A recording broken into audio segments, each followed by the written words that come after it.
And they're like, "Where's the picture of Trevor?" And I'm like, "Trevor should quit racing and start working dirt bike tests full time and do more work."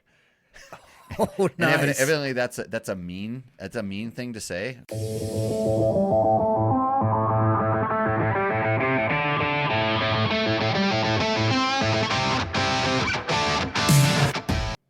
It's Tech Talk Taco Tuesday time, live from Pahrump, the Valley of the Dirt People. This is show number 220. Does anybody remember? 226, maybe. So that means we've answered your motorcycle and motorcycle product related questions that many times. And D-Ron Moyer is here waiting for Jimmy's nuggets of wisdom. So I think I'm going to try to drop some of those nuggets of wisdom. I like to call them nuggets of knowledge. When you have a question, you just put it up in the chat and we see it and it goes up across the screen right there. And we will do our best to answer those questions. 9 out of 10 times we can do it without referring to a reference manual. And that is what we're here for. At your service tonight on Tech Talk Taco Tuesday. And I do have a special guest. He's none other than 1980s 500cc national champion. He's coming back for round 2. Chuck's son. Welcome to Tech Talk. Hey, Jimmy. Glad to be here. I'm pretty pumped. Is your mic on? Yeah, your mic's on. Okay. Mic's on? Oh, you know what? I probably should have actually put you on the camera like that. Actually, you got your own camera. Check this out. That's the Chuck cam. That's pretty cool. Yeah. So that's a delayed reaction. That's me a while ago. Right. Yeah. You just sat down. So we're all good. Okay. Good. We're professionals. I usually like to start the show with a lot of technical difficulties because I don't know how to do this stuff that well. But this show would not be possible without the help of some sponsors. Of course, Yamaha is always helping us out there, keeping the lights on here at Dirt Bike Test. Yamaha, makers of the YZs, the WRs, the FXs. I personally really like the YZ 2-strokes, Chuck, because they're simple. I have a YZ 125. I was actually thinking about going and racing it at an SRA Grand Prix this weekend if I go back to California. I could do that, or I could ride a Triumph 250 test bike we have, or I could just not go racing. And then that'd be the easiest thing to do. We could go to Idaho and play ride in the mountains. They've got fresh rain. So where there is rain this time of year, you got good dirt. You go. So that might be something. Yeah.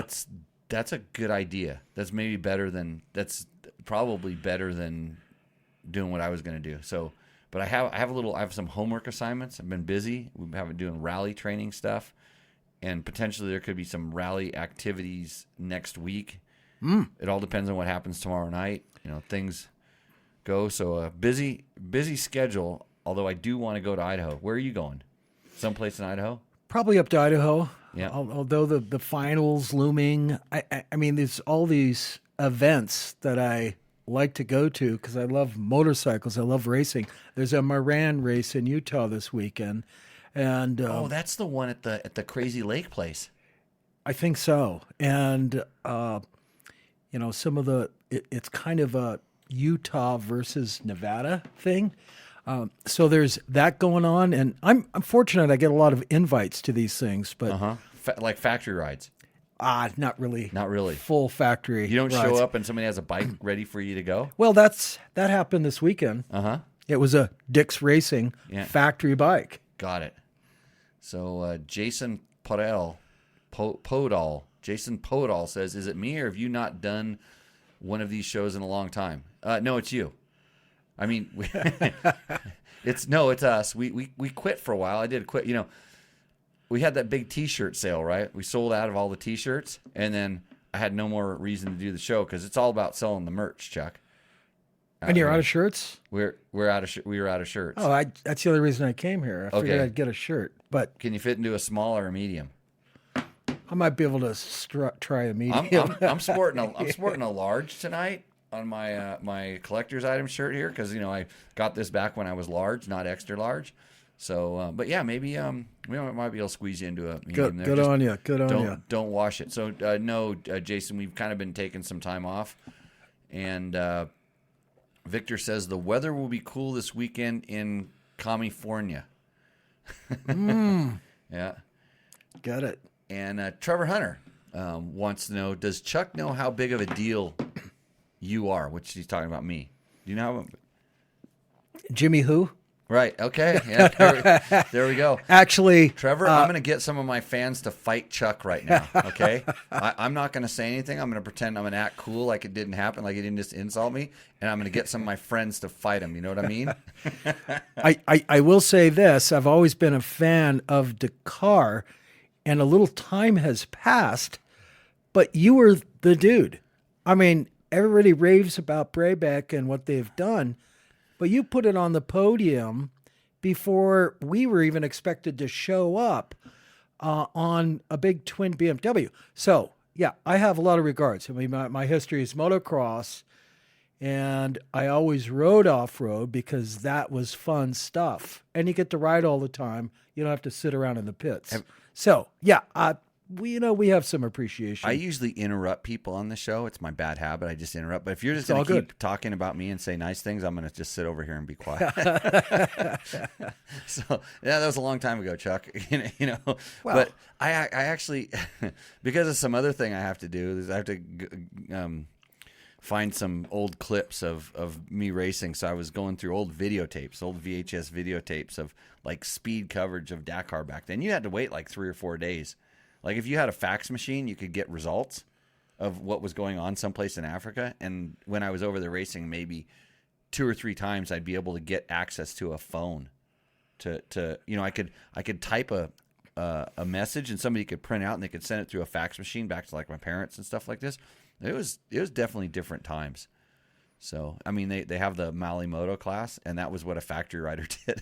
I'm going to guess you don't have younger listeners because they don't know what a fax machine is, but that's cool. I'm not saying anything. I talked to another friend today, Andrew Short, and when I say tech talk, like into my phone, it says TikTok because that's the thing now. So it says TikTok, and he says, TikTok's for the kids. No wonder nobody pays attention to you. Well, there you go. Yeah. So, okay, we're going to drive right into the questions. If you have a question, you put it up in the chat. We are going to get to it quickly tonight. And Granny Mitigation Strategies says 2023 KTM 500 seems to have considerable vibrations. So a KTM 500 is probably an EXC. Man, I do not think that the KTM EXCs at any time really have considerable vibrations. They may come from the knobby tires on pavement. That would probably override any other vibration. And a lot of times they come up through the pegs. But right. He says, just balance my tires. Any steps you may suggest. So good. Keep flowing with the information as we discuss this. And remember, they're like on a little bit of a delay, kind of like a 8 to 10 second delay, depending on the platform you guys are watching on. But like Chuck said, the first thing is the stock tires, they are generally kind of a DOT, a really, we'll call it not aggressive, a really smooth-ish DOT knobby that tend not to vibrate. And I don't know, they do usually when you buy a stock EXC, they don't even have a rim lock in it. So you get a rim lock in a bag. But if you switch to knobbies, that's where, like I said, that's where all the vibration comes from. It's like I said, not through the chassis, not through it's the wheels being out of balance, and if you're riding on the dirt, you're not going to notice it. But yeah, if you're buzzing down the highway, play with the pressure on the TKC 80 tires. So yeah, I thought they switched from the TKCs, but I would suggest getting rid of the TKC 80 tires and getting some. I mean, those are about the best ones you're going to get if you want to ride on the street because they're really good tires. But the other thing you could do is you could go get a CR500 and you could write it down and kind of see if your hands are vibrating off your arms, and then get back on the 500. That's said, a great. Hey, this thing doesn't vibrate at all. Some of the best suggestion we've ever had in the show. Go ride an old pile of crap, and then thank your lucky stars how blessed we are to have bikes that don't vibrate. Or you could buy a Yamaha. Yamahas absolutely they don't vibrate. In fact, you could take a Yamaha and you could, because they float, they like literally ride on water, and you could ride across a pool and it wouldn't even make any waves. If you stopped in the middle of the pool while you're riding across it, like any other bike, it would make like waves. It'd be like a wave pool. So that would be the other thing to do. Yamaha, big sponsor of the show, and I have some friends that bleed blue, and they rave about it. They're from other countries too. New Zealand. They said, "Oh, Yamaha engineers are the best," you know. Now, my relationship with Yamaha, those are always guys that are racing against me. Rick Burkett, Brock Glover. So it's kind of the enemy. But I've ridden the bikes, and yeah, I mean they're great. I mean they've all the bikes are. These days, if you go back in history, when you were racing Hondas, your bike was far superior to anything that was coming out of the back then the yellow company. Yeah. Well, I always like to think so. If anything, you sell yourself on that. What did we call? We called the YZ490 the air hammer. Oh, they invented pinging. Brock used to complain about those things. Yeah. There's a story about Håkan Karlqvist. Rest in peace, bro. He's a good guy. Swedish world champion. Got so upset with the factory Yamaha. He'd come in, he'd grab a shovel, wouldn't even talk to anybody. He'd go out, dig a hole, lift the bike up because he was so powerful, and throw it in there and cover it up. It may have cost him his relationship with Yamaha. I'm not sure, but can you see any of our today's racer kids doing something like that? They might throw a helmet. Oh, you know what they do today? They go on the internets and they say mean things on the internets now, right? That's a big thing. Perhaps. I think we should start giving them shovels so they can dig holes and bury their bikes. I think it might be safer. Yeah. So, anyways, fresh off of Vegas to Reno, Chuck. Yeah. How did it go? Well, there's so many talking points, and I'll have to start right off with the Folks. Brian Folks, Casey, the founder of Best in the Desert, passed away, their dad. Right. And they've picked up the banner, not from a financial standpoint. Sure, they want to be successful financially, but more of a heritage. And they've really put their heart into developing a course. And what a great event. Now, having said that, it's not what I do. But Dick called me and said, "Hey, Dick's Racing Suspension. Dude, we got to do this. Zitterkoff, Hare and Hound champion, 4-stroke champion. He just turned 60. Dick just turned 60. Let's take everybody down." And I said, okay. Long story short, what ends up being, I've been doing hard enduro. I've been scaring myself at 5 miles an hour. It's almost exactly like Vegas to Reno, except nothing's the same. You coined it exactly. Now you're sitting there and I'm not used to 105 miles an hour, and it's a little spooky. But very exciting. We finished. We brought it in.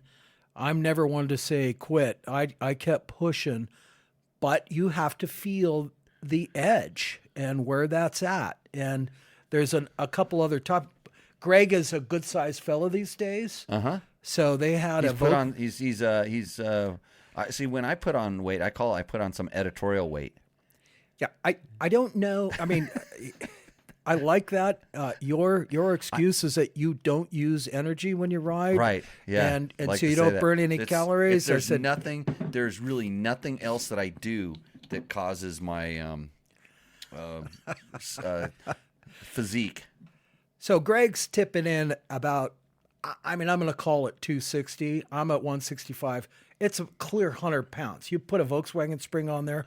I'm running. Dick has never been a small dude. he has lost weight, and we could split the difference in between us. Okay. So he's running twos, say Yeah. 210. Yep. That's still good sized fella. Okay. Yeah.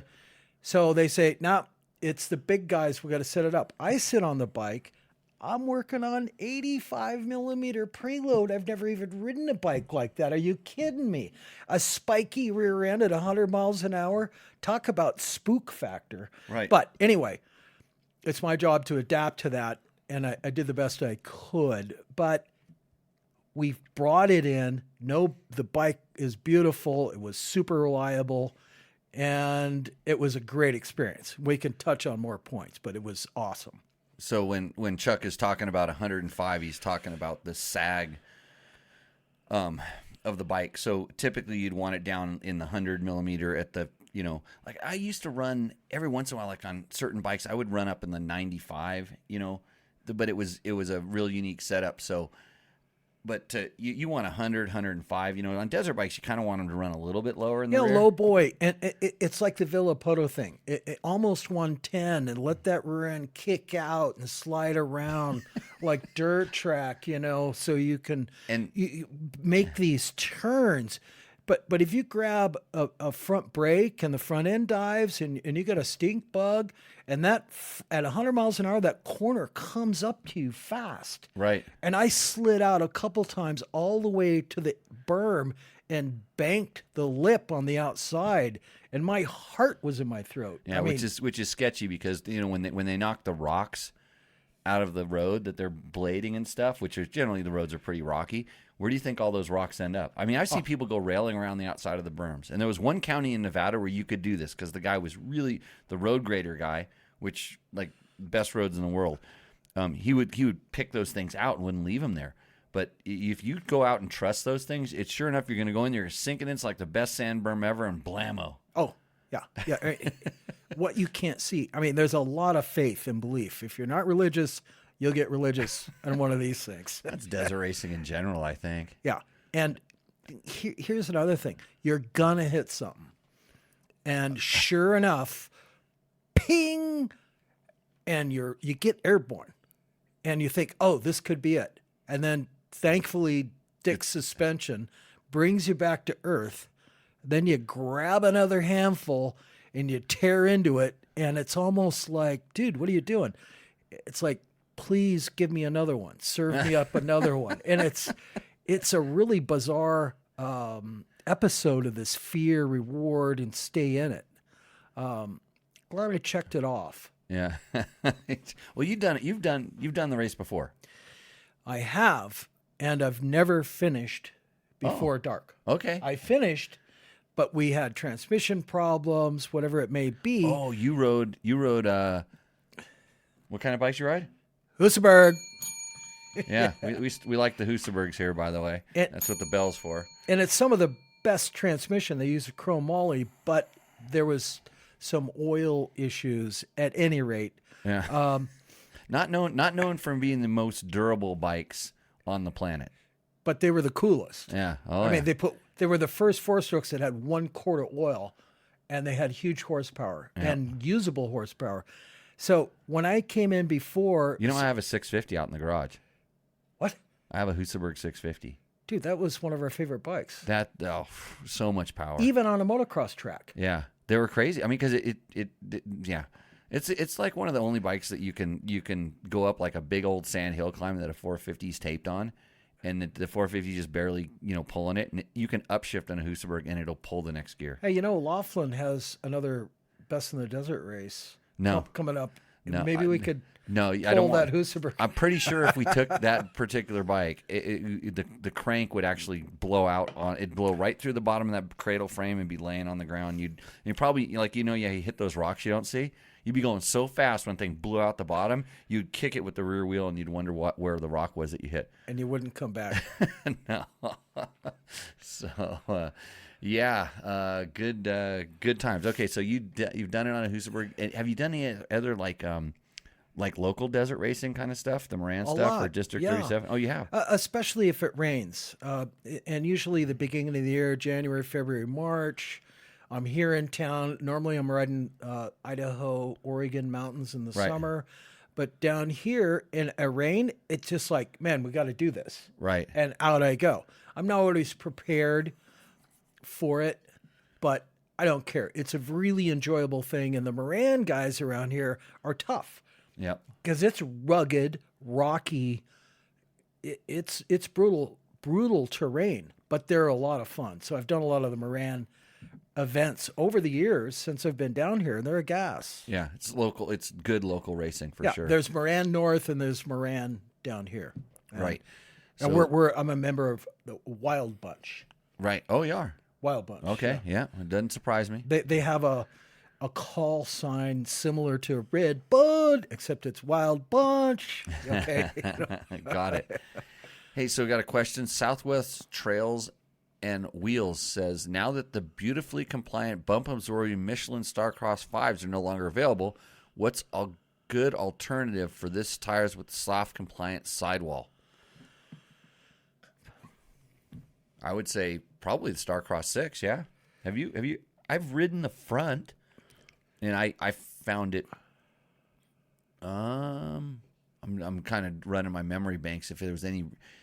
I didn't notice it being that much different than the Starcross 5, which I did like, by the way. Well, it's interesting. Obviously, we're talking about 18-inch rims. Yeah. And so I'll plug in what we just used in 550 miles wide open. We went to the good old tried and true 606 Dunlop.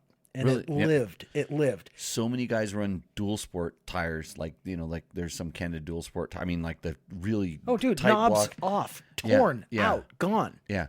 So they never live. But that tire is absolutely not a soft compliant tire. The 606. It's a pretty stiff tire. But when you start talking about so the Starcross 5 was probably one of the softer ones that didn't wallow. There's definitely some tires that are soft and wallow, but Pirelli has a mid soft that is really good, and the Bridgestone is softer than the Dunlop, and then there's a few other brands, but they're kind of the off brands, and then it gets really picky, and you're not going to believe this, but even the Rocky Mountain tires, their Tusk tires, are pretty decent, and I did some testing on their mid-soft or their softer one, so that I did them on both the soft and the hard one, and I'm thinking that the soft one was pretty decent. It was kind of comparable to the Dunlop in a lot of ways, and I found it better than the Dunlop. And I mean, just across the board, I'm not a huge Dunlop tire fan. Not that they're not great tires. I think for most people they're really good. But when you start talking about soft sidewalls, that's not a Dunlop. The Dunlops tend to be a little stiffer. They're really concerned with like the way that the cornering is. They don't want any wallow in that tire at all. Where I actually don't mind a little bit of wallow and a little bit of give. So it's a personal preference. And what I like about Tusk is if they go out and they're not afraid to try something new. Right. And they came out with the hybrid hard enduro tires, which are great, and the Tough Recon.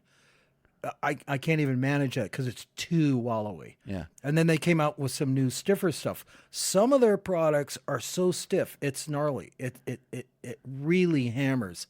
So I can appreciate not having too stiff a sidewall. And it really is relative. Grab those tires, test them for yourself. Yeah. That's a good thing about a tire is you can take it on and off. It's not like you're putting on. Yeah. You're not doing a permanent modification. And if you don't like it right away, take it off quick, and you can probably sell it to your buddy for half. Well, they're cheap. Yeah. Oh yeah. The some tires. of the stuff for $150.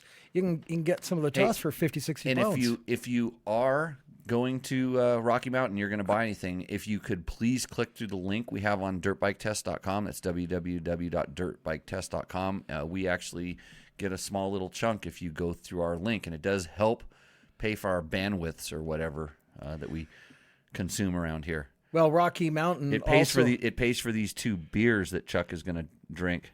I'm already halfway through this Uh-oh. one. But by the way, who supported Dick and the race team? No. Rocky Mountain came on board. Awesome. And they brought out some of their new gear that I used to rep years ago. They bought MSR. Right. Good old, and dude, it was fine looking stuff. We look snappy. There's a photo, and Cycle News or something like that. Awesome. That we made it in there. It was kind of cool. Yeah, you know. So it just roll back to that. So I've been a partner. Me and Greg Zitterkoff rode the Tonopah 300 one year. Well, there you go. That's amazing. As a teammate way back in the day. So back, I think when he just first started with KTM, I was able to. We both didn't have partners, and like you two ride together. Actually, you know who else I raced with at Tonopah? Was Brian Folks. We did it on a 125 KTM. We won the 125 Pro class way back in the old days. Okay, John Beck has a question. I don't know, maybe it's a comment. Your editorial weight doesn't line up with most mortals. Running to work in OC sounds very OC, but that would be fun contest to see who could own up to your typical jogs. Well, now I do only about a mile when I run, and in that mile I consume 4 beers. And I can do it generally in under like 11 minutes when it's 100 degrees plus. So that's all. That's what the weight. That's how the weight works. Bandwidth bill in the mail. Uh-oh. What, does Chris know something about something I don't? Actually, I'm trying to figure out the finances for this whole operation in the next couple of days. You know, this empire that we have out here. But they don't even charge. It's all free by the government. They just drop a line in, right? Yeah. So until it's not. Yeah. So the course this year, what sections did you ride? Well, it was this kind of an interesting note. I mean, originally they had me starting. Good choice not to. Well, I said, look, I'm not involved with that. I'll do whatever you want. I'll start. I've started before. The reason it's not my primary huckleberry is because you're buried in dust. You're handcuffed. You really can't do anything. And I told Dick, I mean, tongue in cheek, why would you handicap the racehorse? Okay. I mean, I'm not saying anything about myself. Okay, so Chuck, you're by the racehorse. You mean the by far and away the oldest dude on the team? The speedster. The speedster. You're not the oldest guy on the team. Well, I am the oldest guy. Yeah, you rode with these two 60-year-old babies, and you're up there. You're more than 5. You got more than 5 on those guys. Yeah, maybe 7 or 8. Right.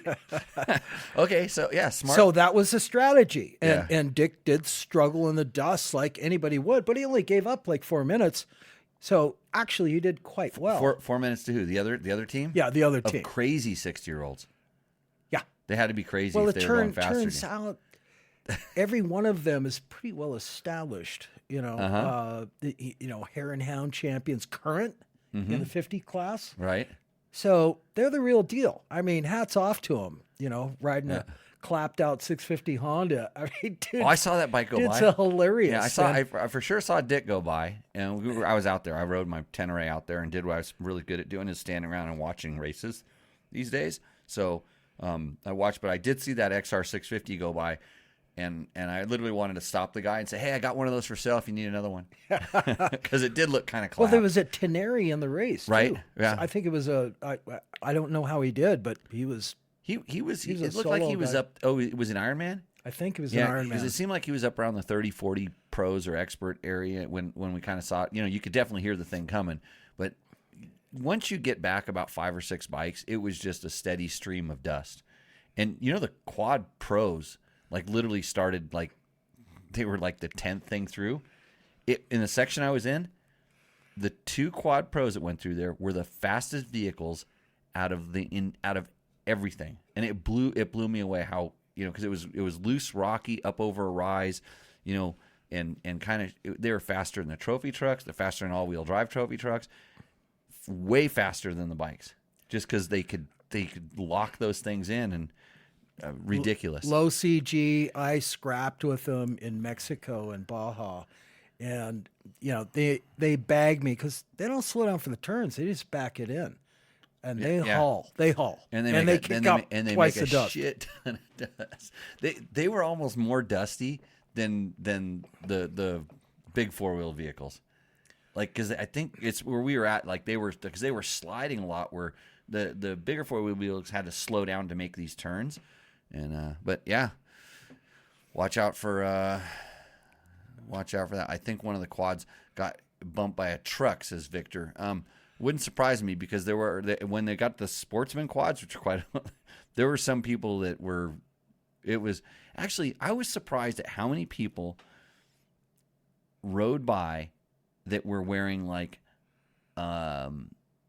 Levi's and like a flannel jacket or something. Just like stuff that they look like. Hey, my dream is to go do Vegas to Reno. I don't want to go race Baja, but I want to do it. I'm going to go do Vegas to Reno. And it was probably like maybe 6 or 7 people that like you could tell they were not motorcycle racers.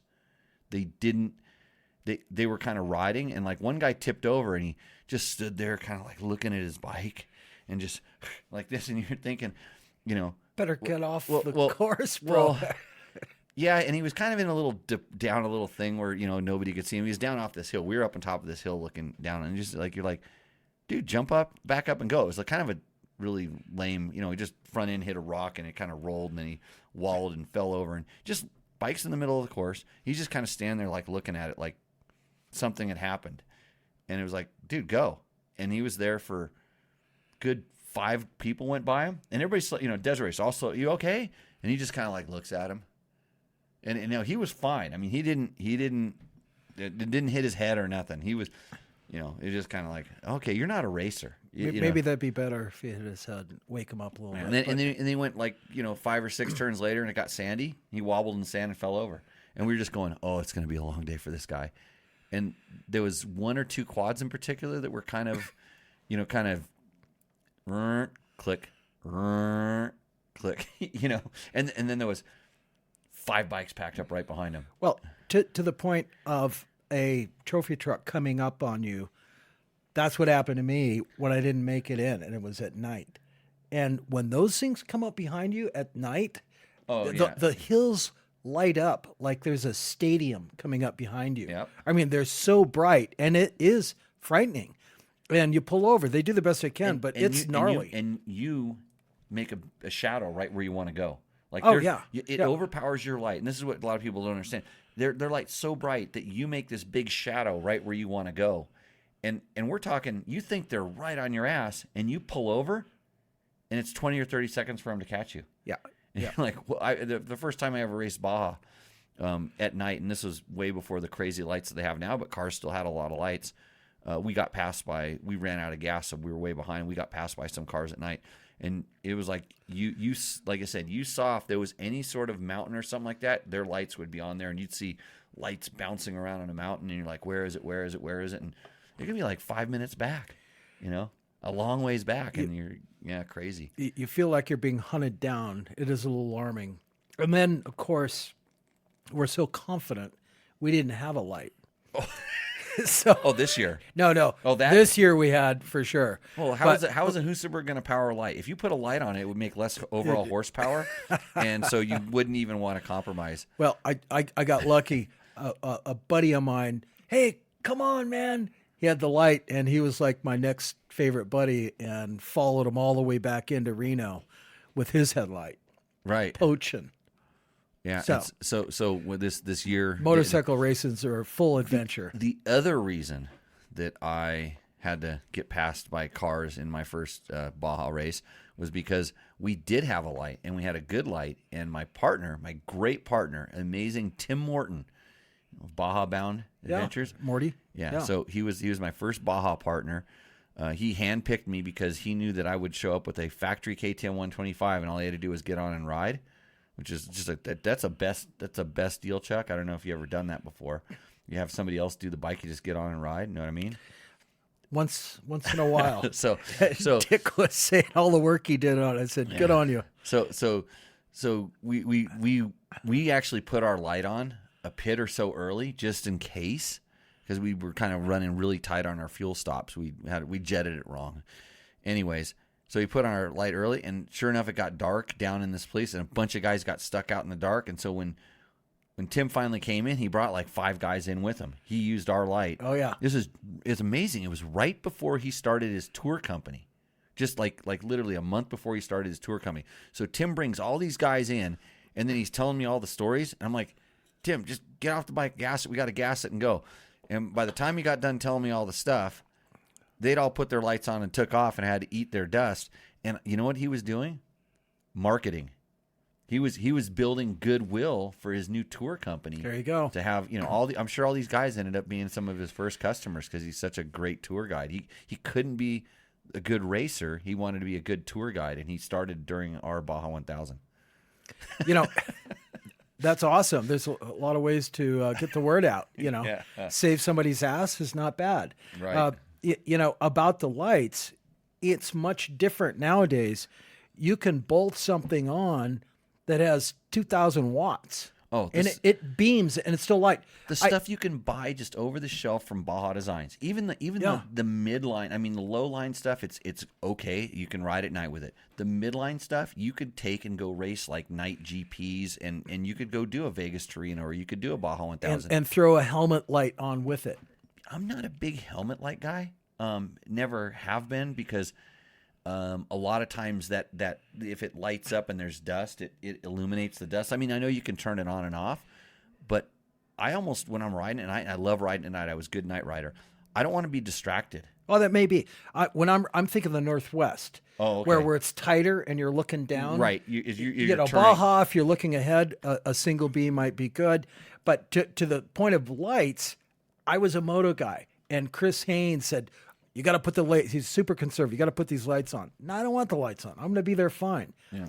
They demanded I put them on, but those weren't little LEDs. These big monster dualies. CBs or Oscars. And I got a Oscars. swap and did this big crash in Mexico, and it tore my kidney belt off. And I was like all wadded up, and this Mexican family grabbed me, dragged me off the course. It was where the trophy trucks crisscrossed. I came in, handed the bike to Chris. Later, he called me, the lights seem kind of weird. And by the way, where's our sat phone? Oh, about that, Chris. I just gave it to a really nice Mexican family. And he didn't even respond. He just went click. And after the race was over, I mean, we're in San Felipe. Hey, Chuck, there's people here at the hotel. I want to see you. And the car pulled up. About 8 people jumped out of it. And because I told them what hotel we're at. And there they brought the fanny pack with the sat phone, which is worth about a year's wages for these folks. So when you talk about the risks of Mexico, that may not have happened here in the U.S., but they were so good and faithful. So, I mean, love Mexico. It's awesome. Yeah. Oh, when I'm down there doing the NORA and stuff, the people that we run into, and and now it's interesting because, we're able to, because I'm working with some Mexican guys that really know the area, and they're really friendly with all the ejidos and stuff. And we're able to go places that you can't go when you're doing pre-running and stuff like that. So, another note, by the way, just dropping this info here, we're going to limit entries on the motorcycle classes in the Lenora Mexican 1000 this year. So, if you want to do that, just make sure you're paying attention to when we do this. Again, the show is brought to you by Yamaha. If you're one of these lurkers that hangs out and watches this horrible show on live right now, and you have a motorcycle question, you should ask the question right now, because Chuck is here to answer all of your technical questions. So what I'm going to do is I'm going to go into our YouTube comments, and I know Trevor was watching earlier. He's probably at one of his district club meetings or something. Trevor's friend wanted to fight me because I don't know. There was a post someplace, or someone asked how Trevor was doing, and like I put some video clips up of Preston, or actually it was Justin Morgan going by, and a clip of Ricky going by, and they're like, well, where's the clip of Trevor? And in all honesty, it was Hayden was on the bike at the time, and it was like the one bike I didn't shoot because I was kind of he had started right behind Ricky, and I was kind of paying attention to Ricky. We were trying to get seeing what kind of time he was making up at that point. And they're like, where was the picture of Trevor? And I'm like, Trevor should quit racing and start working dirt bike tests full time and do more work. Oh, nice. And evidently that's a mean thing to say, according to somebody, and they wanted to fight me. You know what's funny, Chuck, is like if I say mean things about you, especially in public, especially on the Facebooks, I'm probably a really good friend of yours. Yeah, And- I mean and- that's what Moto World's made out of. Yeah, right? I'm we poking. dig each other, Right. and that means we're bros.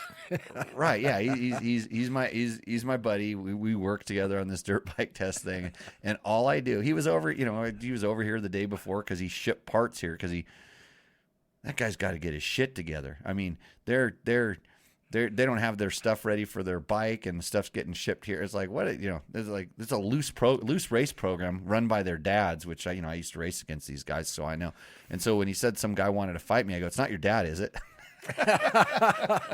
That's funny.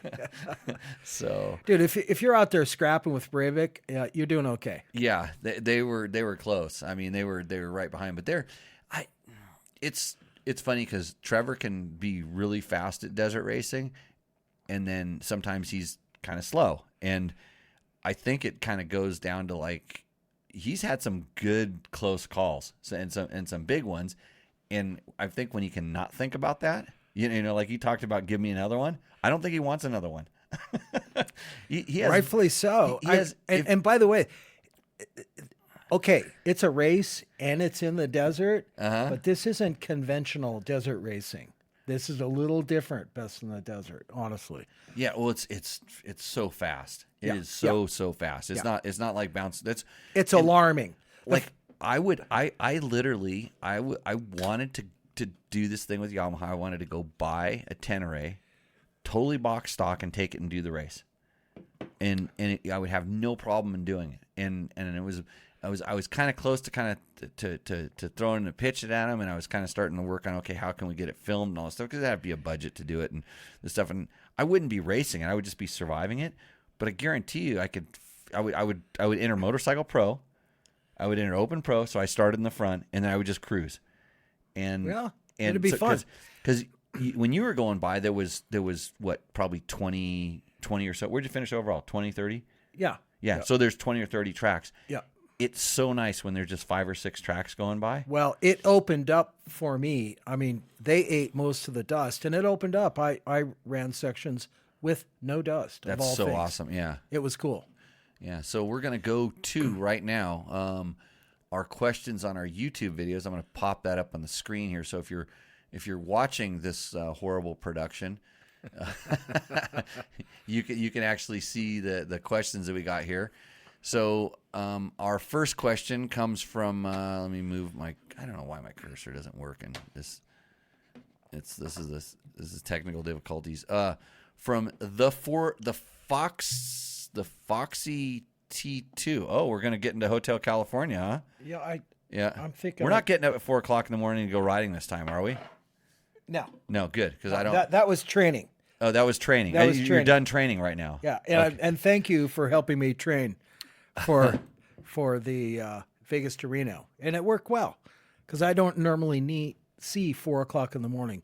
Actually, getting up, I do see 4 o'clock in the morning. Oh, living in Vegas, different way, yeah, but right. The others come from the other side. Yeah. We finally kick people out and we go to bed. Right. Yeah. So I didn't realize that was cheers. I didn't realize that was the training aspect for getting you out of bed early enough to get to the start of your next race. But I was alarmed. These guys are serious. You get geared your bikes on at 5. I said, dude, it's not even light yet. Right. And somehow my light was unplugged on my bike, so I just tucked in behind you guys in the dark, heading to the trail that morning. Oh, the morning. Yeah. Oh, I thought you were talking about going to the start of Vegas. No. To me, that was the start of Vegas to Reno, with you guys. So the Foxy T2 says on our CD Crossfire 3 boot review, worn out Tech 7 pretty quickly. Once I wear out the SG22, I'm going to try the CD, spelled SEDI. Thanks, Jimmy. Well, the Foxy T2, you should write a boot review because you're going to have a lot of experience on that stuff. But thank you. And then he also commented on our Honda Transalp 750 video. Bad air filter location pass. I'm sticking with the Tenere 700. Where's the air filter on the Transalp? I don't know if I actually got into the air filter. You know, on that bike that's in that test, I was supposed to go ride an electric bike out at Sandy Valley, This company was going to demo their electric bike out there and wanted to go ride it.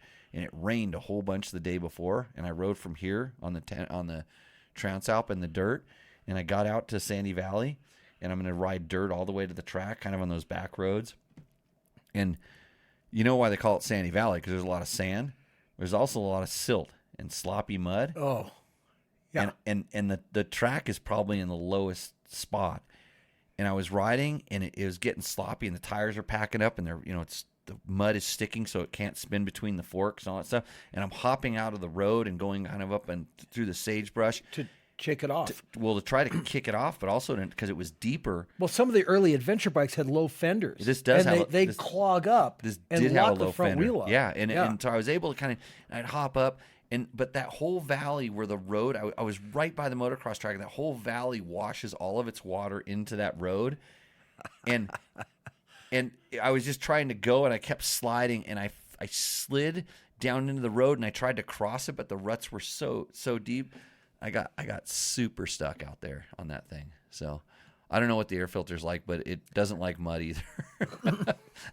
AJP PR7.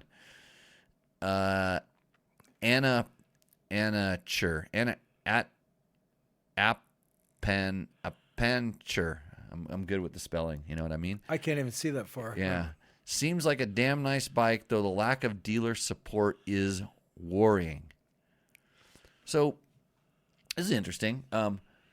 How important is like dealer support anymore if you can order the parts direct from the importer? Usually with racers, it's you're all over modifying the bike. So you're in your garage and in your shop. Now, the Tenere or some of these other adventure bikes, they tend to be a little bit more technically complicated with the computers and whatnot. Right. So you have to integrate with the dealer a little bit more Right. to get updates. And I think the companies are being involved. I know firsthand with KTM, they'll have digital updates. Right, but even new mapping. so you have to go, like at that point you have to go to the dealer. To a degree. Yeah. And then it boils down to that owner and how they approach the market. And quite often, it's the guy that's been around a while that appreciates the tech aspect of their service. And Right. Dealers can vary. Right. Some have more experience in the historical. Yeah, I'm thinking of all the bikes that I have, and so I have a BMW that, like, for the ABS stuff, it needs to go to the dealer. Like, it gets a fault code in it, and you can't clear it off. And then my KTM 1090s and 1190s, which I don't have any of the newer new ones, but I've always been able to find some sort of a hack or a way around, how to push a couple buttons to. Well, when it comes to ABS, we just disable it. Right. I mean, not anymore now, but original. Oh. I mean, dude, I've rolled through intersections, scared the shit out of me. I said, "Oh my god!" Because ABS kicked in. Yeah, and I said, "I go, oh god, am I going to stop? A car's coming!" And it's like, Yeah. of course, I was unfamiliar with how it was working. Right. But it's alarming. Oh, you felt it work, and you released the brakes. You feel it, and it feels like it's skidding a little bit. Well, no. It released a skid because it was kind of sandy coming down. Oh, So you're talking it dirt road onto pavement. Right. It Yeah, released and wanted to send me out into the road. Now, don't think that I'm familiar with all EBS, but it scared the crap out of me. No, I wasn't in control. On washboard roads and stuff like that. That's why a lot of the bikes have off-road ABS now, where it allows you to like kind of skid your back wheel a little bit. Because if on bikes that are just street ABS, and if you're on washboards, it really confuses those sensors. And I didn't ride into an intersection. I rode off a cliff. I was coming down a switchbacky thing, and it was like a cliff into a ditch, and I was able to, when I went off the cliff, I was able to turn the bike, and I landed down on the bottom of the good for ditch. you. But it was a good cliff. But I'm like coming in there, and I'm like, okay, slow down, and it's going, and the ABS is kicking, and I'm just like slamming it on. I'm trying to figure out, I'm not going to make this turn, and all it is, I couldn't because the embankment that I wanted to hit, I was going too fast to be able to turn into it, and the cliff was only getting worse as I went farther around the turn. And I just said, well, I got to send it off this thing. And I was literally going to just ghost it. But as I kind of came off it, I'm like, I think I can, I don't know. You know how you don't think at the last second, you just, you think, but. And it's an automatic reaction, and your reaction might save your life. Yeah, it did. That's a great experience. I don't know. I mean, I would have just jumped off the back. Well, now conversely, when it comes to mapping and the different settings on power delivery, right? I love that stuff. Yeah, it's cool. Hey, you know, if you buy a Yamaha, Chuck, you have this app on your phone, and it's the Yamaha Power Tuner app. It is one of the best reasons to have a Yamaha YZ 4-stroke because I can just go on my phone. Here it is right here, the Yamaha Power Tuner app. I'm holding it up on my little phone. If my YZ were like right out there and I pushed the start button, it would go boop. I could connect to it, and look at all these maps I have in here. I have all these super high tuned. Yeah, so they're all custom maps.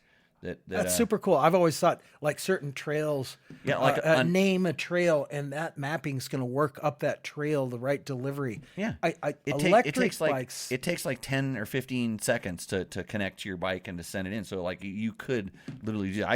I make the optimum map for all conditions, and I pretty much like leave it there. But if I get picky one day, I go, it needs a little more throttle response here. I can go in and tweak the ignition. So if you're thinking about and it's free.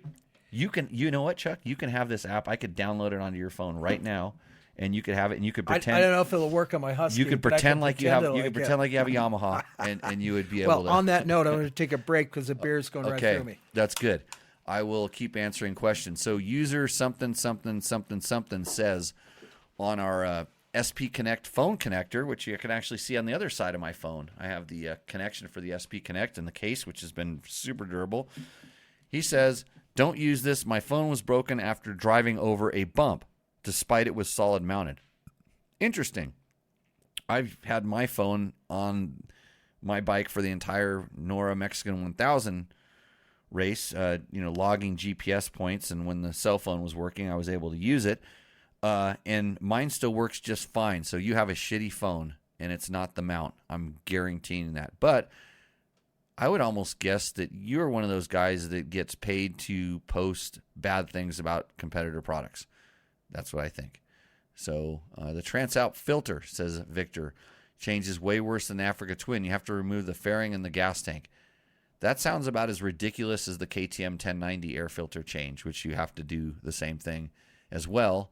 And I am going to, spoiler alert on this new thing I got coming up, you're going to get to see that Rottweiler fix for that particular thing. So Rottweiler Performance, if you're looking for that, they have a really awesome filter for KTM 1090s and 1190s. Two Wheels Durness says, how many kilometers can you go with a full tank? And this is on the 2024 Beta 300RR review. While I usually have this issue while riding with 4-strokes or TPI, I am first out of gas in the group at 60 kilometers. So, Chuck, how far did my Beta go last week? Well, I know my KTM did 63 miles, and you had more fuel. I poured a gallon in. Remember? Or 3/4 of a gallon. You didn't see me do that, You were going to leave me out in the desert because I said, don't trust me, Chuck. We're only going to do 60. Don't need to carry fuel. And then out there, I said, you got quite a bit of fuel. Well, I poured cement. I'm carrying fuel. Yeah. Yeah, well, you may not know. I may not have told you this because you're a high level rider. I figure you know better. But if you go riding with me, you will run out of one of three things, and I can guarantee this almost any ride. Unless my wife goes, then this won't happen. But if I'm just riding with the boys, you're going to run out of one of three things. You're going to run out of gasoline, which you did. I was on your bike when it happened. That's how good of a guy I am. I hopped on your bike knowing it was going to run out. So you can run out of gasoline, you're going to run out of daylight, or you will run out of energy in your body. Like you will bonk and have a problem. So I always say there's something you can do about two of those things. They make headlights and they make big gas tanks, or you can carry gas. The energy in your body thing, that's on you. It's on me. That's on you. I was you fine. were fine. I was fine. No, with you were that. good. That's why I forgot to tell you this, but I didn't tell you about the thing. But see, since I knew Chuck's bike was going to run out, we started kind of beelining it down the mountain to the gas station. And I said, "Here, Chuck, hop on mine because I know where we're going, and you can follow me on my bike that has gas tank." And what we were testing was we were testing a large capacity tank on Casey's 2024 KTM. He had plenty of gas. So I knew that we just keep him behind us and we're home free. But I literally got to the intersection where the gas station was, and I went across. I got halfway across the intersection. Well, it and your started bike died. leaning out. Oh, yeah. Yeah, that always kind of alarms me when bikes run out. They lean out for a second. Right. I was sitting at the stoplight with the engine off. I basically did a desert start to go across. Went brr, got enough speed. Went brr, and died right in the middle of the intersection. I pulled in the clutch, and I didn't even make. I was going to go in front of the cop. Yeah. So we go over the curve. Yeah. I just went, that's a good line, Jimmy. Yeah, I just went straight over into the crosswalk and over the curve. Just dropped right next to the gas tank. Call it good. Hey, we're in Pahrump. So you can kind of do that sort of stuff around here for the most part, as long as you're being responsible. Yeah. So how many kilometers? So here's the math question of the night, Chuck. How many kilometers can you go if that's 100 kilometers? Yeah, 100K, 63 miles. So the beta would have run out 2 miles before your bike. I'm just from experience and knowing this kind of thing. So had I not put the extra gas in there, the beta runs out shortly. So you're looking at like 96 kilometers. Well, keep in mind, mine was a 250, but you didn't think because it runs like a 300 because I got it set up pretty well. I got some Dix mapping, and all the cool shit. Yeah, I should reply to this guy right now and give him the answer in kilometers. Just what is he, like a euro or an Aussie or something like that? Well, it's something you can Google, and they give you the equation. So, unless he doesn't have internet, but apparently he does. Yeah, but they ask us these questions all the time. Actually, I got a question for you too. So hold on. I want you to pretend like you own dirt bike tests. You just pretend, and I'm going to ask you this question here. It's in the notes here. Do you know Carson Brown is going to race a KDX 200 at the last man standing, or what's that? No, what's that race? The TKO knockout. Just saw that. Well, first off, I'll tell you about some of the scraps I had with some of the boys up in the Northwest in Trask. The KDX 200 was kind of the go-to bike. I mean, anybody that was good that was on those and small and lightweight, watch out because they could fly on those. That was the premier bike. I mean, I'm talking 30 years ago. So it's kind of interesting that he chose that bike. They build all that. He just finds stuff on the marketplaces and junk out of people's backyards and builds it up. And what it has going for it, it's lightweight, but it may not have the torque. I mean, it's no KTM 300. Stuff goes straight up. I mean the TKO. You're kidding me. I told him, I said, hey, come on out and I'll give you some pointers, because I watched him do the Erzberg. I watched some of his videos in the Erzberg, and I'm like, oh boy, that's I can't find that email that I wanted to read to you. It was a good one. So Hito Sawa 8479 says maybe the 2025 SR, and he's talking about our Project 2025 Kawasaki KX450 SR will answer the lack of horsepower. Ooh. Saying a 450 doesn't have enough horsepower, the Kawasaki specifically. But it's funny that so I rode the intro at the 2024. I went to the 2024 KX450 intro, and it's not the fastest 450, but it makes plenty of power for almost every mortal person on this earth. Like 98% of the people that will ever ride that bike, it makes more power than you will ever use. And if you don't believe me, go hold it wide open when you ride around the track, and then come back and tell me it doesn't make enough power. Like, I mean, really hold it wide open. Well, I mean, the bikes produce so much power nowadays. There's such things as rolling it into the corner, carving the turns, hitting the jump. There's so many things you can work on besides just raw horsepower to improve. Getting a ton more power. And it's massive. But that topic did come up on the Vegas to Reno. Greg said, could have used a little bit more power. And Greg tipping in at 260. Do So- the equation of 6 pounds per horsepower. right. That's 15 horsepower. He was giving up. Giving up and bogging in the turns. But he's getting better traction. Potentially. Yeah. Was he complaining about like top horsepower? Was holding it wide open, or was he talking about coming out of the turns? Because I find this. So I find he got this, past pinned over 100. Somebody bagged him. Oh. And so that was top end. But you know if he's coming out of a sandy, boggy turn, pulling 260, I mean, I felt like it was pretty good, and I was on the gas pretty hard. Right. And I'm thinking, yeah, I love horsepower. A little bit more would always be good. But it was like, shit, do I really want to go faster? And your bike was a Husky 501. 450. 450. Okay, Husky 450. Well, you should have had the 500. With no mods. Oh, yeah. Okay. Just suspension, steering, the cool stuff that Dick does. Well, so if Dick was setting up for Greg, you should have got the 501, that little bonus torque off the bottom. It was there. going for reliability. Yeah.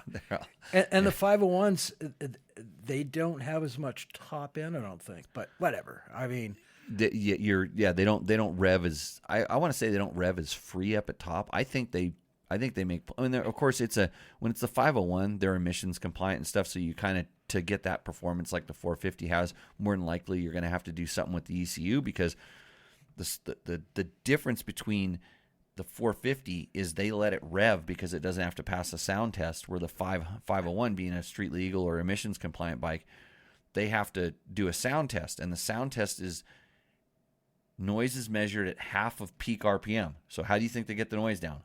Lower peak RPM, lower peak horsepower, with peak RPM at peak horsepower.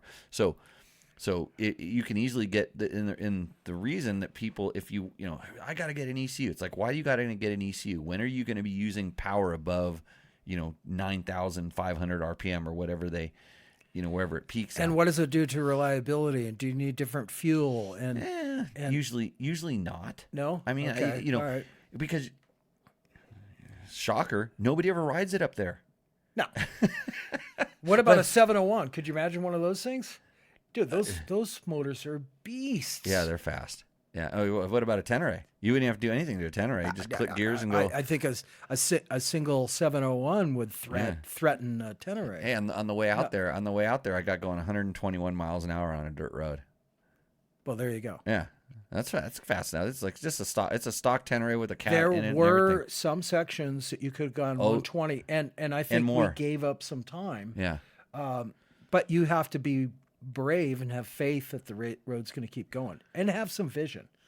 So if you are watching the show, and everybody wanted the nugget, like this thing of the nugget is for tonight. I know I use this one too much. Just if you want more power, turn the throttle farther. It works almost every single time. And if you run out of throttle cable, make sure you're in the right gear and you're at the peak RPM, because I guarantee you're not. Well, you run it in a little deeper. Right. Yeah, wait a little longer, use the brakes. Christopher Evans says I have a video up there. It's how to easily grease a KTM swing arm bearing. And he says, is it similar steps for the link and knuckle bearings? And the answer is yes. It's one of the needle bearings inside the swing arm.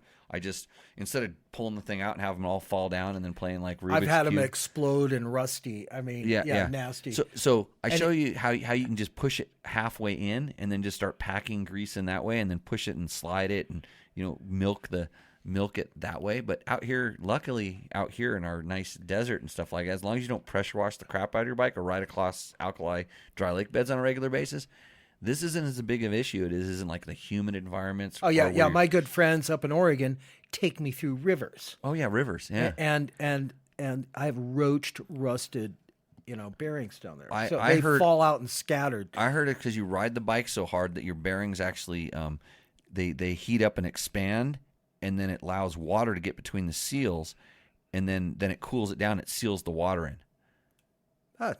As good as anything. Okay, yeah. If you were a regular dude, you wouldn't ride the bike that hard and it wouldn't get in. Because I ride mine across occasional rivers. I rode into a beaver dam last year. I actually didn't fill up just my swing arm with water. I filled up my engine with water. I know how to do it right. Mark Williams on our AJP PR7 impression says 170 kilometers to 4 gallons. Well, now you're going metric and imperial. You're screwing me up. He says freight trains do better than that. Well, okay. So I'm not doing your math, and you should use Google to answer your questions. 170 kilometers to 4 gallons. 4 gallons, yeah. I don't know.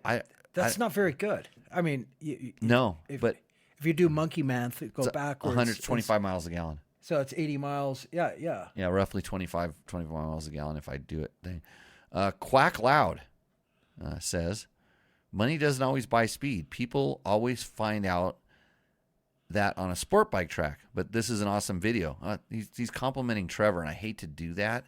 Can't believe I actually read that one. I should have skipped it because, no, I need to compliment Trevor to make him work harder on dirt bike test. So he doesn't do Vegas to Reno. He beat you. Well, a lot of people beat us, and it was a humbling experience. Racers always have to manage their humility, and I've kind of done my thing, and yeah, and I don't race anymore. If I go way back, I found something about myself. I love to race, and even if I didn't prepare, I like to go out, and I'd get beat. And right. I live it and accept it. Right. And the guy that beat me would just be thrilled. Dude, he'd tell his friends, I beat Chuck's son. I kicked his ass. I'm glad to be able to contribute that. Right. Honestly, I'm okay with it. Some of the guys, nope, I got to maintain the standard. I'm not going to race because they're going to think this and that. And in regard to where people are at, whoever's doing it today and making it happen for themselves, they got game. And right. I respect that, and it's cool. Yeah, I as a guy that doesn't race, I mean, I what I do is I go ride races. I mean, because I don't if I go race and and it's been a while since I've done it, but I remember this, and this is why I stopped, is that I don't care about what people think of how I did. When I get done racing and I don't do as well as I think I should have, and it's probably because I didn't prepare or wasn't training or all the things, right? Or and I'll throw in that maybe my bike wasn't that good, but I should have put that first. I mean, what's last is your ability. Yeah. Certainly, that couldn't have been the case. Yeah. So it was me, but so I get mad at myself. I get pissed. I mean, I kind of don't have fun. Because I put pressure on myself, and then I don't perform to my level, and I don't have fun. And so for me, if I go out there kind of in a competitive nature, I think it was maybe at one of the vet nationals or something, that I did. I rode, I think maybe when I just turned 40, I rode one. I was 41, 42, and I'm like, I'm a young vet, and I kind of knew which guys I kind of ran with, and everybody brings A game there, right? I mean, and I just showed up with I don't even know what it was. It was not the best laid plans. And I just remember hating myself. I was so pissed at how I did. I'm like, you got to quit doing this.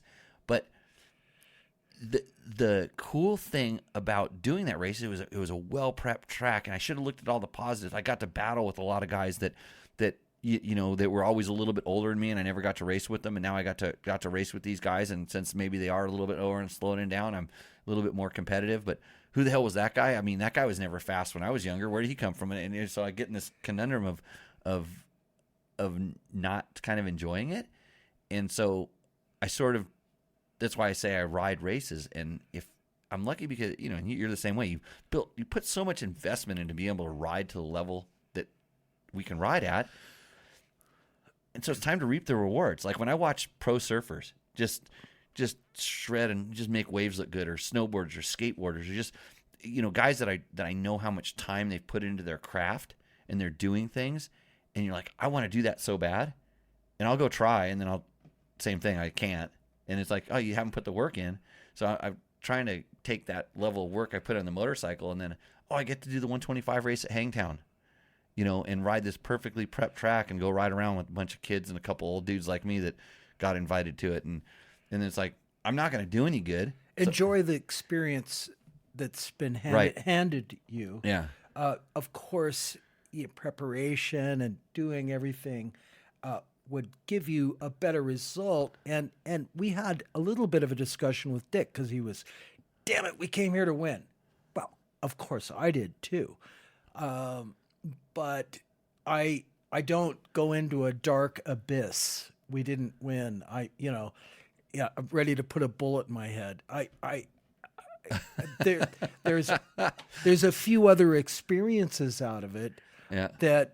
that I enjoyed, Yeah. that were amazing experience that I had. Yeah, So and it's thinking about like, okay, I was going to hop in that Tenere and stuff. That was just like kind of a survival thing and more of a stunt kind of a thing. Okay, I can sort of go do this, but it wouldn't be like racing. And it's the same thing. Like I said, I want to go do that SRA Grand Prix. I just want to go there to ride because like where else are you going to ride on a watered track this time of year? A nice prepped, really fun, low key, and half the time, like, what bike am I taking? I'm a 125, and I'm going to go race against all the guys in the 50 or 40 class, whatever it is. And I don't care. yeah. Half the time when we go do these things, I bring 2 or 3 test bikes, and I ride 2 laps on one, pull over, grab another bike, go ride, so I get DQ'd for switching bikes. Well, the thing about 550 miles, dude, this is an organized trail ride with marked course. And nobody's going to go backwards on it. How cool is that? We can open this up. This is going to be fun. Right. Yeah. You're exactly right. I mean, And it was. That's the cool thing about something like when you go to race, it's organized. There's a certain amount of safety there, things like this, and yeah, I like I said, I just know that I'm. Even if I kind of don't want to race it, I might kind of pick it up for a lap or something like that, or battle, and I'll get mad because I didn't do as good as I thought I should. So, okay, Agnes Carpenter, PO1, on our Yamaha XT250 video says, Thompson, Edward, Davis, Karen, Robinson, Nancy. What does that mean? Is that like an acronym? I tried to figure that out, but it didn't work. Or is that his friends that he thinks should buy that bike? He's listing his friends. It sounds kind of like a link, and it was put in the wrong place. Yeah, at 2216 Sammy. He's talking about our 2025 Yamaha YZ450F first impression. It's up on Dirt Bike Test, our website. Thanks for the review. Sounds like Yamaha improved on an already stellar bike. Well, not that Yamaha sponsors this show or helps with Dirt Bike Test, but what did you expect? And on our Fox 13 Z400 says, great build on Scott Hoffman's 2025 Project 450 SR. Oh, here we go. This is where I love. At HVA Cog says, and it's on the Ultimate Vet bike. Is this the Ultimate Vet bike? So this is a bike that Jay over at Dirt Bike Channel built for us. Can you give me the part number for the header? So Jay, if you're listening, I know you lurk on this channel all the time. Guy needs the part number for the header. He can't find one. Dave at Pit Pro found the slip-on but no header. Which one fits a 350 24 XCF? Thank you so much. Should I go there and go look on the? I'll tell you why you can't find the part number, because you're looking on the FMF site, and currently FMF can only produce the power parts part for a certain number of years for the new bike. So if you have a 24, you need to go to the KTM dealer and go to the power parts thing, just like plastic companies cannot make plastic for KTMs anymore. And I think those exhausts look so cool because they look like two-strokes now. Oh, with the big Mega Bomb, yeah, Mega Bomb, yeah. Right. Have you ever done back-to-back with Mega Bomb, no Mega Bomb? Not recently. So it does work. That resonance chamber, it's called a Helmholtz chamber, is what that is. But those, for me, they help with the throttle response and the torque. Generally, the RPM lower than most people are comfortable riding, but I like them. I was putting them on a lot of bikes with the stock mufflers, because I didn't want the top end performance. Dude, Emler is no joke. I mean, yeah. he if you ever sit down and talk to him, he doesn't drink anymore, but he'll still ramble about, man, he'll sit in there, they'll run dyno, and he's obsessed with making the best power delivery. I mean, it's cool. I've hung out with him in Mexico, and I've been dude. I've been good friends with Donnie since I was like a 14-year-old kid, because my dad worked in a fire station just down the street when they were in Harbor City, and it was him and a like 3 guys back there, and it may have been Roost Factory at the time. He might have been in between FMF and he had to come, but I think he just got FMF back, and so my dad went down there. He took me down there with him once, and him and my dad and Donnie are talking. He's probably trying to get a discount on a KX 125 pipe. I'm climbing into his dumpster and pulling out like stuff, that pieces of metal and cuts, and he's like, what's your kid doing? He's like, hey kid, get out of that trash can. What are you doing? I'm like, oh, I want to use this. I want to use that. And he's like, what are you going to do with that? I'm like, I'm going to put it on my XR80. I'm going to build this. I'm going to build that. And he's like looking at me like, okay, whatever. 2 years later or something, I run into him someplace, and he's like, oh, you're the kid that was crawling through my dumpster. He's like, what'd you do with that stuff? And I go, oh, come here and look at this. And I showed him my XR80, and I built something. And he's like, holy crap. 3 years later, I'm learning computer programming, and I'm sending him these things you could, it was on a cassette tape or a floppy disk, and it was a program where you could put like the stuff in it. It would design the pipe for you, but it wasn't just like the 2-stroke tuner's handbook. It was like this third-year calculus crap that somehow I'd figured out, and it would do kind of what the SST pipes. Remember those? Yeah, it was putting an extra angle into the 2-stroke expansion chamber that supposedly. And he's like, you're doing what? Dude, there's a great book on the origination of 2-strokes. It came out of East Germany. I'll have to look it up, but It's a good read. Yeah. So it's called Stealing Speed. Really? It's a lot about road racing. Of course, like DKWs, right. And it was East Germany. The guy that was working on this and testing it created more horsepower and went into road racing. And it's fascinating about the different racers. And I won't give it away, but a Japanese company paid for the racer to steal the bike. Escape. He escaped East Germany. Yeah. And he continued to race for them without giving away the brands or anything, because they're not into that. True story. An amazing story. So, Michael Yuza 883 says, excellent video, very informative and helpful on my JD Jetting Tuner Explained video. Thank you. I did the automatic reply. It was very nice. Said thank you for the response. And Yabba Dabba Do 72 on our Tech Talk Taco Tuesday 225 says, did Chuck wake up early and ride? I woke up early. Yeah, and you rode. I rode. Yeah. But as a result of the experience, I didn't start. It is nice sometimes, donkey or deer. Do you know this guy? I don't know, but I've hit deer before. No, I don't know if he knows the story, but Dick and I are riding up out of Northern California. A deer crosses in front of him, and another one comes at, don't do it, and I clocked it with a KLR. Dude. And bike stood up, chopped the deer in half. My nose was touching the fender. Somehow I settled back down. I was ready to cartwheel over. Yeah. And I pull over, and I'm like, oh, it's drizzling. A lot of water's coming out of your bike. It bent the forks back on the KLR and obliterated the radiator and drained everything out.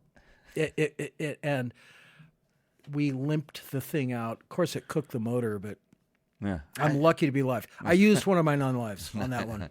So if you're in the chat and you have a question, go ahead and get that up there, because we're going to start wrapping this exciting episode up. Chuck and I telling old racing stories. The SST pipe was fire, says Chris Dabney. I actually didn't like them. They were kind of peaky. So when like 2-strokes got power valves and it kind of spread the power out. It like somehow I think they were kind of playing on that, because there was a time when the power valve opens and it changes the way that the pipe works, and there's all this stuff. And that's what this computer program that I'd figured out how you put these numbers and these variables into it, and it would literally kind of give you the cone shapes and dimensions. What's the feedback? It's the resonation that comes back, right? Which is an amazing story. It comes out in that book, and speaks to that. I was writing when they just started coming out with the power valve, right?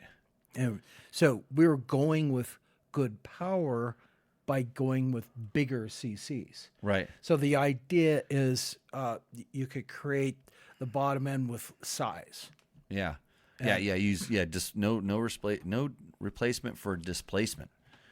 And it was when it's kind of funny because now you think that how we've gone away from the 500s and back down to 300s, and I think just now they can run all this modeling and even just in riding it, it's once you start going bigger than 300 cc's, the two-stroke is kind of it doesn't rev like it should. Like I've ridden some of those Moto 700s and the these big giant two-strokes, and they rev to like 3,000 RPMs. And fall on their face. Yeah, ton of torque, but it just doesn't. You need like 5 spark plugs and Greg's kid was helping us chase. Okay, and he's like 28.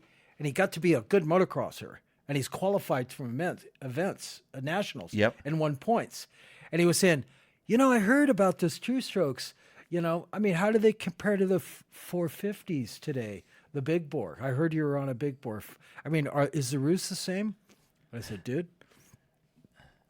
riders would come off the track bleeding on certain tracks because the 500 when they'd ignite and explode in the RPM and they'd grip a part of the earth and unearth rocks and hurl them at you, you'd be actually bleeding. The smooth 450 power, it's still harmful, but it's not like a 500. Yeah, it doesn't. It doesn't have these spikes and bursts. Oh yeah. I mean, it's violent. The stock 500s that as they before they kind of went away, they were working on getting them smoother and smoother. And even when I rode some really good Eric Krippa tuned 500s, CR 500s, called them Barkmasters, and it was all about how you can make more power but make it smoother over like a longer spread. You got to be able to hang on to it. Yeah. We 40 plus 2 is what we used to do. Right. Yeah. And you got to be able to live. Yeah, and everybody was like, I just want this thing to yank my arms out of a socket, and like you didn't have ignition switches back then. No, just go. You got to get a whole shot and then go. So, anyways, KX 500. I think I was always a CR 500 guy. Hey, I'll tell you, did you see that guy that I think he rode Ironman, or maybe he was up in pro, but he had a KX 500? Yeah.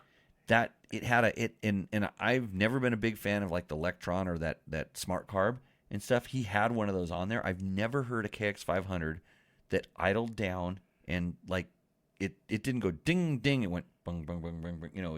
It was all ratty. And then when I heard him coming at me, and it was a road where you could get the thing taped, it sounded like a 125. I mean, it was like super high PM screaming, and I'm like going, because we'd heard a KTM 300 come by. This thing was revving more than the 300, and I'm like, wow. And then he kind of came by and it goes ding ding ding, but it didn't do the ding like the. A lot of friends of mine use the smart carb because we're up at elevation, right? And they use them on 300. They still love the carburetor. Yeah. I mean, I've got the. You've evolved the fuel injection. Well, I still love jetting the carburetor. Yeah. But dude, I ride with them and they work well. But when they get high mileage, I say, dude, you can't cheat it. Your bike is lean. Right. Oh, you take it's not free mileage. Now, maybe more efficient. It's dumping more when it shouldn't. Okay, I'll give you that. But at any rate, they work pretty good. I haven't noticed a big difference. So anyways, this is like back to the smart carb thing. This thing ran awesome. I'm not a fan because for me they don't have enough hit. They're too smooth. And then they said, oh, well, you just got to kind of jet them and set them up. And I rode mostly ones that were set up just standard. That's the way they were delivered. The guy put them on the bike. Hit is so much more about other things to me on the bike. But even with the carb, it didn't have the response that Kaheen had, and like a Mikuni has too much of that kind of response. You know, it's a different character when you start thinking about it. But it, like, they're almost, like I said, there just is the way the carb work. It's almost too smooth. And but when we go back to the fuel injection versus carbureted fuel mileage, I don't think that the fuel injection necessarily gets better mileage because it's fuel injected, other than it doesn't leak. Like when you bounce around, there's nothing coming out of the overflows. And we actually taped a bag on the overflow tubes of a carbureted bike to see how much was come out. You'd be surprised at how much ends up in that bag. And we're always throwing our bike down and climbing over trees, and it's so awesome with fuelies. Yeah. You know, they start up. They don't flood. They don't flood. They don't drain. Now the smart carbs, got to be careful. Sometimes you stop, they'll drain out. So you got to still, if you stop, lay your bike over, turn that fuel pack off because it'll drain out. You know. Yeah, that's what they make kickstands for, Chuck. Yeah, whatever. When you're on a hillside like we're riding, you can't put. A buddy of mine put his kickstand down. He put a rock under it. It gave way. 20 feet over the edge. Took like an hour and ropes to get him back up. Right. So the safe thing, throw the bike into the hill, call it good. Yeah, your fancy kickstand, lean it up against the tree. We're riding gnarly shit up, in the Northwest. I can't say where. Right. And we like to keep that. Yeah, it's just in the Northwest. Yeah. It's good. Or, so anyhow, Pennsylvania someplace. Yeah, I'd like to thank, if you're watching this thing, check out the screen that's behind our head. It had a couple of sponsors that used to be sponsors, but I'm sure they'll come back when we tell them about our new thing that we're going to be doing. That we're going to be doing hopefully real soon here. Hopefully working on it tomorrow. If you have questions, comments, or concerns, put them up in the chat and the comments. Even if you're watching this later, not live. If you're listening to it on a podcast, just yell at the stinking MP3 player. Yell at it when you don't agree with what we say, and I'm sure it'll get back to us somehow. So with that, everybody, we will see you out in the chair. Thanks, Chuck, for coming by. Cheers. Good to be here. Awesome. If you liked what you saw in this video, come check us out over at dirtbiketest.com on the webs. We have bike tests, product tests, a lot of fresh dirt, and you can even support us by clicking through our links. Hopefully, we'll see you out in the trail.